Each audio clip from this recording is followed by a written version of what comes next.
সকালের জলখাবারের জন্য বা স্কুল অফিসের টিফিনের জন্য এক বাটি বাদাম দিয়ে ঝটপট এই রেসিপিটা বানাতে পারেন। খুবই সুস্বাদু ও স্বাস্থ্যকর। নমস্কার বন্ধুরা, রূপাস কিচেনে সবাইকে স্বাগতম। তাহলে চলুন দেখে নেওয়া যাক। রেসিপিটা শুরু থেকে শেষ পর্যন্ত দেখার জন্য আপনাদের কাছে অনুরোধ রইল। প্রথমে একটা কড়াতে কিছুটা জল নিয়ে গরম করতে বসিয়ে দেব। জল ভালো করে গরম হলে জলের মধ্যে দিয়ে দেব এক বাটি চীনাবাদাম। ওজন হিসাবে এখানে 150 গ্রামের মতো চীনাবাদাম আছে। বাদামগুলো জলের মধ্যে দিয়ে ভালো করে মিশিয়ে নিয়ে হাই ফ্লেমে বাদামগুলোকে সেদ্ধ করে নেব। এই বাদাম সেদ্ধ হতে খুব বেশি সময় লাগে না। মিনিট 3-4 হাই ফ্লেমে রান্না করে নিলেই দেখবেন বাদামগুলো সেদ্ধ হয়ে গেছে। বাদামগুলো সেদ্ধ হয়ে যাওয়ার পর জল ঝরিয়ে নিয়ে একটা মিক্সির জারের মধ্যে তুলে রাখবো। বাদামগুলো মিক্সির জারের মধ্যে তুলে রাখার পর দিয়ে দেব একটা কাঁচা লঙ্কাকে 2 টুকরো করে নিয়ে। ঝালটা আপনারা যেমন খাবেন সেই মতো কাঁচা লঙ্কা দেবেন। অল্প করে জল দিয়ে বাদামগুলোকে পেস্ট করে নেব। বাদামগুলো ভালো করে পেস্ট করে নেওয়ার পর মিক্সিং বোলের মধ্যে ঢেলে নেব। মিক্সির জারে অল্প করে জল দিয়ে সেই জলটাও এর মধ্যে দিয়ে দিতে হবে। এই গরমেতে রুটি পরোটা খেতে ভালো না লাগলে ঝটপট এই রেসিপিটা বানিয়ে নিতে পারেন। খেতে ভীষণ ভালো হয়। এর মধ্যে দিয়ে দেব যে বাটি মেপে বাদাম নিয়েছি ওই বাটিরই হাফ বাটির মতো আটা। অল্প করে গোটা জিরে দিয়ে দেব আর স্বাদ মতো নুন দেব।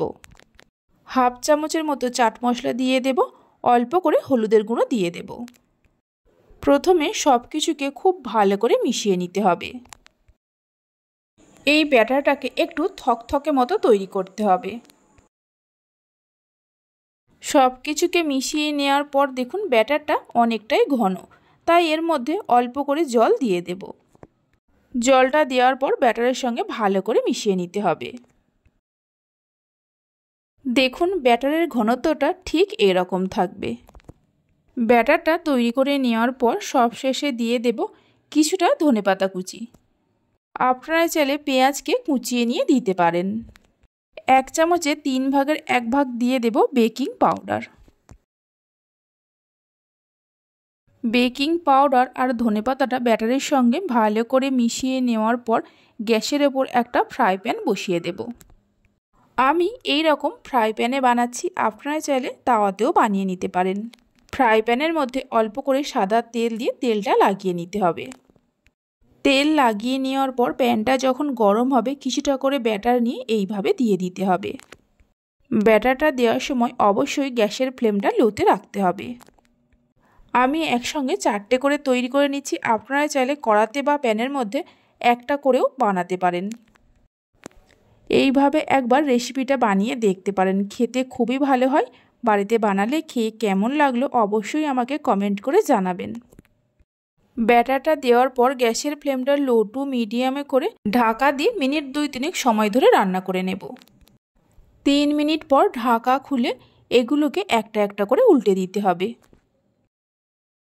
রেসিপি ভালো লেগে থাকলে অবশ্যই একটা লাইক করবেন, বন্ধুদের সঙ্গে শেয়ার করবেন। ভালো লাগলে চ্যানেলটি সাবস্ক্রাইব করে পাশে থাকা বেল আইকনটি প্রেস করবেন নতুন রেসিপির আপডেট পাওয়ার জন্য।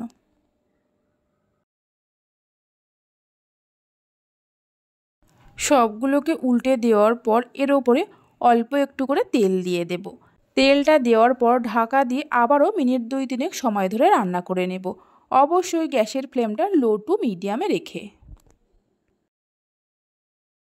3 মিনিট পর এগুলোকে একটা একটা করে প্লেটের মধ্যে তুলে নিয়ে রেখে দেব। বাকি যে ব্যাটারটা আছে এইভাবে তৈরি করে নিতে হবে। এগুলো যে কোনো চাটনি বা সসের সঙ্গে পরিবেশন করতে পারেন। এছাড়া শুধু শুধু খেতেও খুবই ভালো লাগে। এই রেসিপিটা খেতে এতটাই সুস্বাদু হয় যে বাচ্চা থেকে বড় সকলে খুবই পছন্দ করবে। সবগুলোকে এইভাবে তৈরি করে নেওয়ার পর একটাকে আমি হাতের মধ্যে নিয়ে দেখিয়ে দিচ্ছি। দেখুন কতটা নরম ও স্পঞ্জি হয়েছে। বেকিং পাউডার দেওয়ার কারণে এগুলো খুবই স্পঞ্জি হয়। তাহলে চলুন ভিডিওটা আমি এখানেই শেষ করছি। আপনারা সবাই ভালো থাকবেন, সুস্থ থাকবেন। ধন্যবাদ।